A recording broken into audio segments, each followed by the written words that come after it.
All right, welcome back to the Adventure Media Podcast. I am Trent. I'm Christian. And we are at check-in day for Unreal Adventure 2024. Presented by Skyjacker Suspensions. Presented by Skyjacker Suspensions. And we have another reader interview for you. This is Trask Wyman. Trask, where are you from? Three Forks, Montana. Or Bozeman. I have no idea. Okay. Yeah, that's the easiest way to say that. That's where I grew up. So Okay. Live All out right. in 3 Forks now. But yeah. Okay. And give us like the quick and dirty rundown on your rig. Yeah, it's a super simple build. Factory, it averages out to a 1990 F350. Okay. Dana 60 up front, Kingpin. It's got some special knuckles, but other than that, pretty much stock. Chrome ollie outer stub shafts. So hopefully this week I don't have to buy chrome ollie inner. Knock on wood. Knock on wood. Yeah. You better not find some wood. Yeah. Sterling in the rear, 513s with ARB air lockers. And then Offroad Design 203 205 doubler. Okay. So it's Bread and butter, good solid hard build. very simple. I never really screwed around with the engine or anything like that because I wanted it to turn on all the time. I don't want to have my computer is down or whatever. It's not the best for power, but it will get you it where will you need get to me go. where I need to go, and I try to rely on the gears. What is it that you said, Christian, about those trucks? Like they're built to wheel almost out the gate. If you had a Sawzall and a set of 44s, you're almost done. Yeah. I mean, And mine's Skyjacker was awesome and sent me a real lift kit, not the lift kit I built when I was 19, but because it had terrible drop buckets, and pretty much when I got accepted onto the adventure, I was like, oh, we have to make this a real truck I have now. to make this not I have to make this not something that they're gonna be like, oh, you need to go home. So but yeah, so it's got a 6-inch lift from Skyjacker. I wound up taking out some of the leafs up front because it's at way too tall. Okay. And I knew I wanted to have the leaf springs touching the axle without any blocks in the rear. Mm-hmm. So yeah, it essentially a 6 in the back and a 4 in the front. Yeah. And then a lot of work with a grinder. You guys will probably see me use more this week because I didn't get a chance to cycle anything. So I think it all clears, but we'll see. I brought a bunch of zip discs. Oh, there you go. There you go. And presumably a cordless zippy wheel. Yep. Yeah. Mm-hmm. Okay. Very good. So how did you get into four-wheeling? I think I know the answer to that just growing up in Montana, but pretty much. Yeah, I just like it. There's a lot of camaraderie in it. And I started off as most young kids just driving through mud because that's fun and it's instant gratification that you went and did something. Sure. And then the more and more I did it, the more and more I was like, I would like something a little bit more technical. Okay. And I just wound up starting to get into going into the mountains, exploring stuff. There's a lot of really pretty places up there to go. Oh yeah. So we know that. I mean, that's the way to go see them.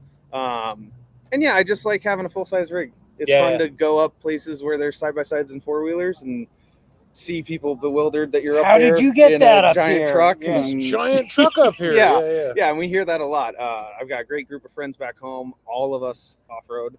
Mm-hmm. And yeah, we all just go out as a group and have a great time. Well, we had a conversation earlier in the day where I absolutely fell in love with Montana in 2020 when I was pre-running it. I don't know that I could deal with the winters, but it's still the other it's 3 seasons pretty epic. It's pretty epic. As you said, a lot of the shots I sent in were snow shots. Yeah, and they that's were. Pretty much because that's what there is to do a lot of the time. So you get pretty used to snow wheeling. The fun part is that all that expensive recovery gear that you buy, you get to use that a lot. So you feel like you're getting your money's worth out of it? And especially a truck that big, it finds the bottom of trails really well. Oh, I bet. Yeah. So so I use it a lot, but in the summertime there's some really cool trails you can go explore. Nice. I feel like, and I kind of felt bad about it after the fact. It was just kind of an offhanded comment on my part, but I kind of maybe bashed on your front bumper just a little bit, but it was like, well, obviously this guy lives in deer country. No, and I get it. You guys are from magazines and grill guards kind of ruin body lines, right? Like I can see that, Yeah. but yeah, no, I do live in It deer looked very country and functional. elk country, and I mean, even just on the way down here, so I drove it.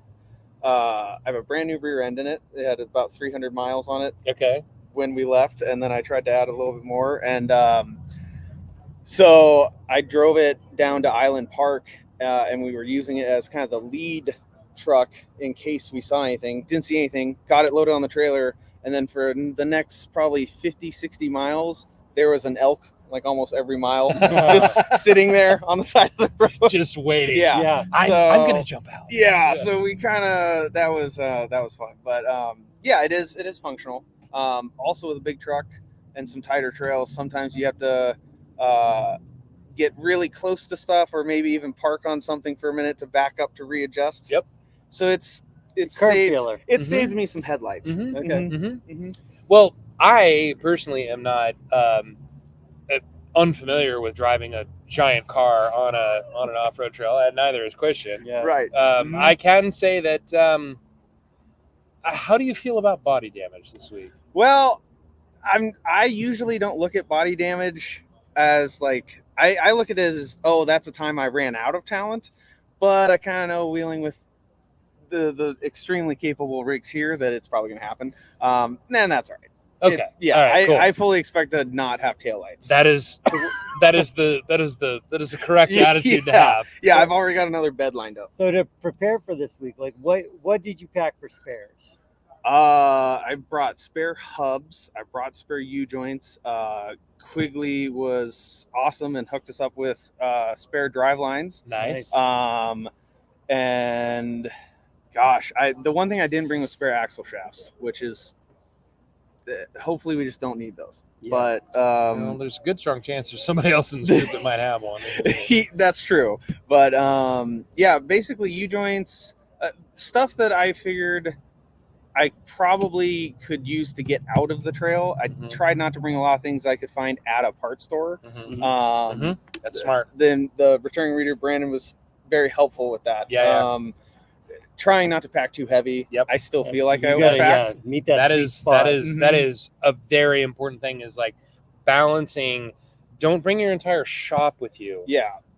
Bring what you need. Bring what you're not going to be able to get locally. Yeah. Yep. And I tried to just anything that I thought, okay, well, if we needed this on the trail, we can't you can't rig a U-joint. It's kind of just You got to have one. to have a You U-joint. just have to have one. So I brought. Sorry. Oh yeah, no, and so yeah, I brought that kind of stuff, but tried not to bring anything that was too common that I could get anywhere.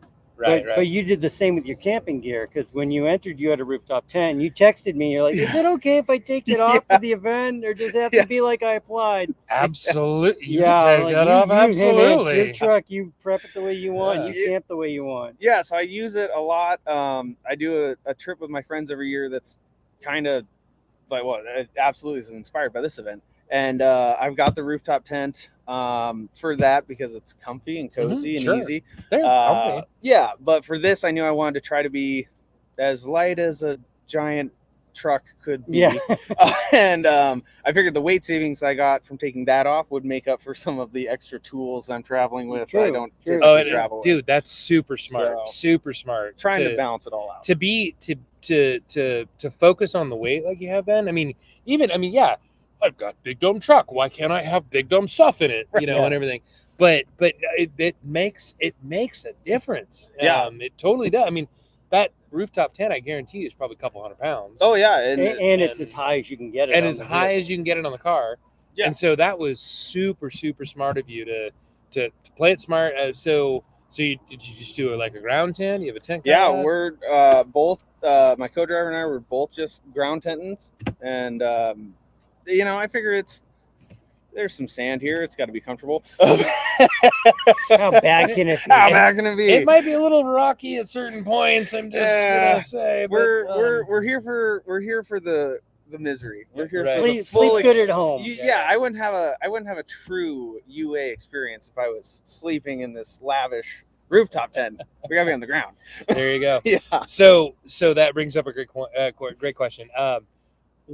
Do you have any expectations coming into this as what you're going to get this week? Have you, and then have you ever wheeled in this part of the country before?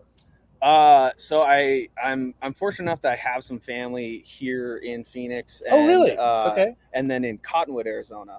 Oh yeah. Yeah. So I've come down here, but just with my 4Runner. Okay. So it's on 33s. It's got just like the you can get a factory lot done locker on and some sliders. 33s Yeah, and I've gone some cool places in Arizona. I've never brought this truck here. It's pretty much gone Montana and Wyoming. Okay. And I think like once in Idaho. Okay. Yeah. All right.